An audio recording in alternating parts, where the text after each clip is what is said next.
field of sports sedans on the Surface Paradise circuit, set for the 12-lap colour scan sports sedan support race. Let's take a look at the grid.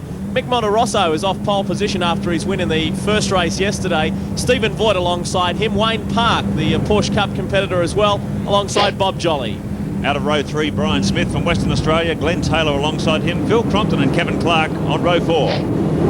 Positions 9 through 12, Barry Morecambe, Peter O'Brien, Richard Shaw and Bruce Banks. We've got away to a start, and Mick Monterosso looked like he got away very well. Someone who didn't was Wayne Park. He has got some major problems in the Colorscan RX-7.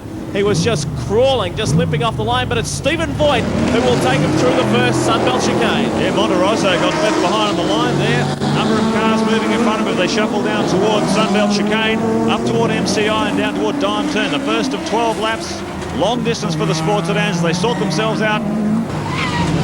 Jolly sitting nicely there, just watching the back of Brian Smith, who is going very, very well, and they've already got a nice margin over the rest of the field. A long way to go. As we've said, 12 laps in this one. Stephen Voigt, who has just recently purchased the John Briggs Honda Prelude. Oh, look at this big run.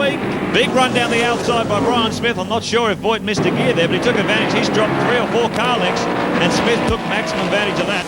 Streaks round the outside as they head down towards Sunbelt chicane for the second time. He's opened up a big gap over second and third place. Brian Smith, well done. A terrific inside move. Stephen Voigt back in second now. Bob Jolly has the work to do, and he appears to be slowing as well. So Bob Jolly, whether he's in problem, we've got a caution situation. Yep, safety car out on the track. Yellow flag's waving. That's why I think Voigt may have stepped out of the power there. Course is under. It's obviously, there it is. Mick Monterosso, they've been unable to shift the car. Yeah, well, very narrow street circuit. This all lined in concrete. Let's look at this start again on the replay. Monterosso looks like he just stalls at the line now. He's stuck there, and he is a sitting duck. Wayne Park it was. The man starting off from third position, just clipped the back of the Alfetta, kept going. Phil Crompton squeezed through as well.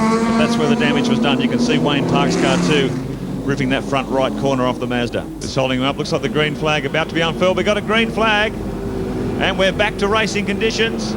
Brian Smith in front, but look at this big charge from Bob Jolly. Peter O'Brien up the outside. And the O'Brien aluminium Commodore, that was fantastic piece of work.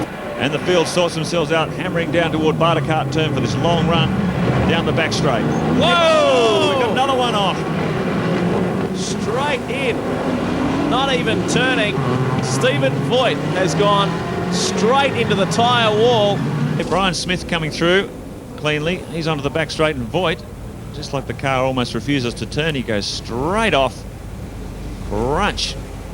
It is green flag situation though, and away we go. Smith gets a nice little jump over Bob Jolly. Kerry Bailey trying to stay in touch. Peter O'Brien back there in fourth position. Right now, the V8 supercars around the Gold Coast are going up to a second faster than the sports sedans, even though they're some several hundred kilos heavy. Look at that big run down the inside by Bailey. Very smoothly done under brakes. No lockups. Sneaks down the inside of Jolly. Jolly back there into third, and have a look at Kerry Bailey now. All over the back of Brian Smith. We'll see how he goes down the main straight this time around, because that's where he made the ground on Bob Jolly and made the inside pass going down into the first. Big left-hander. Tremendous battle this now. Brian Smith has got his... Yeah, I think we've been acknowledging another flags. caution. We've got the safety car out on the track yet again. It must be that Honda Prelude. There is another replay for you. This is Ron O'Brien in the Sierra in front. Whoa, car 37 it is. Little Escort. Tony Wilson. They cross the line, and we're back under racing conditions. Green flag. Brian Smith leads the way yet again over Kerry Bailey in the Supra. Top three just blasting away, and keep your eyes on Kerry Bailey. Here he goes, looking up the inside. That's exactly where he got Bob Jolly. And a very tidy strategic move by Smith there too, just moving over to cover his territory. Oh, a little bit of a collision there between Jolly and Bailey. Oh, Jolly bounces off the wall on the way out. 4 laps to go. The smoke has receded, so Bailey looks like he's going to be able to continue as he tries a big run down the outside of Brian Smith, shifting up to top gear, 200 kilometres an hour, and Bailey goes flying through all on the inside. Kerry Bailey, 220 kilometres per hour, so 6 kilometres less than what we saw on that previous speed trap. We've got a red flag situation, Lee. Red flag out, start-finish line. And so that'll be the end of the event. Right, let's check the final placings for you. Well done to Kerry Bailey. He takes the win from Bob Jolly. A good second spot. Brian Smith hung in there for third. Barry Morecambe picked up fourth, and Peter O'Brien in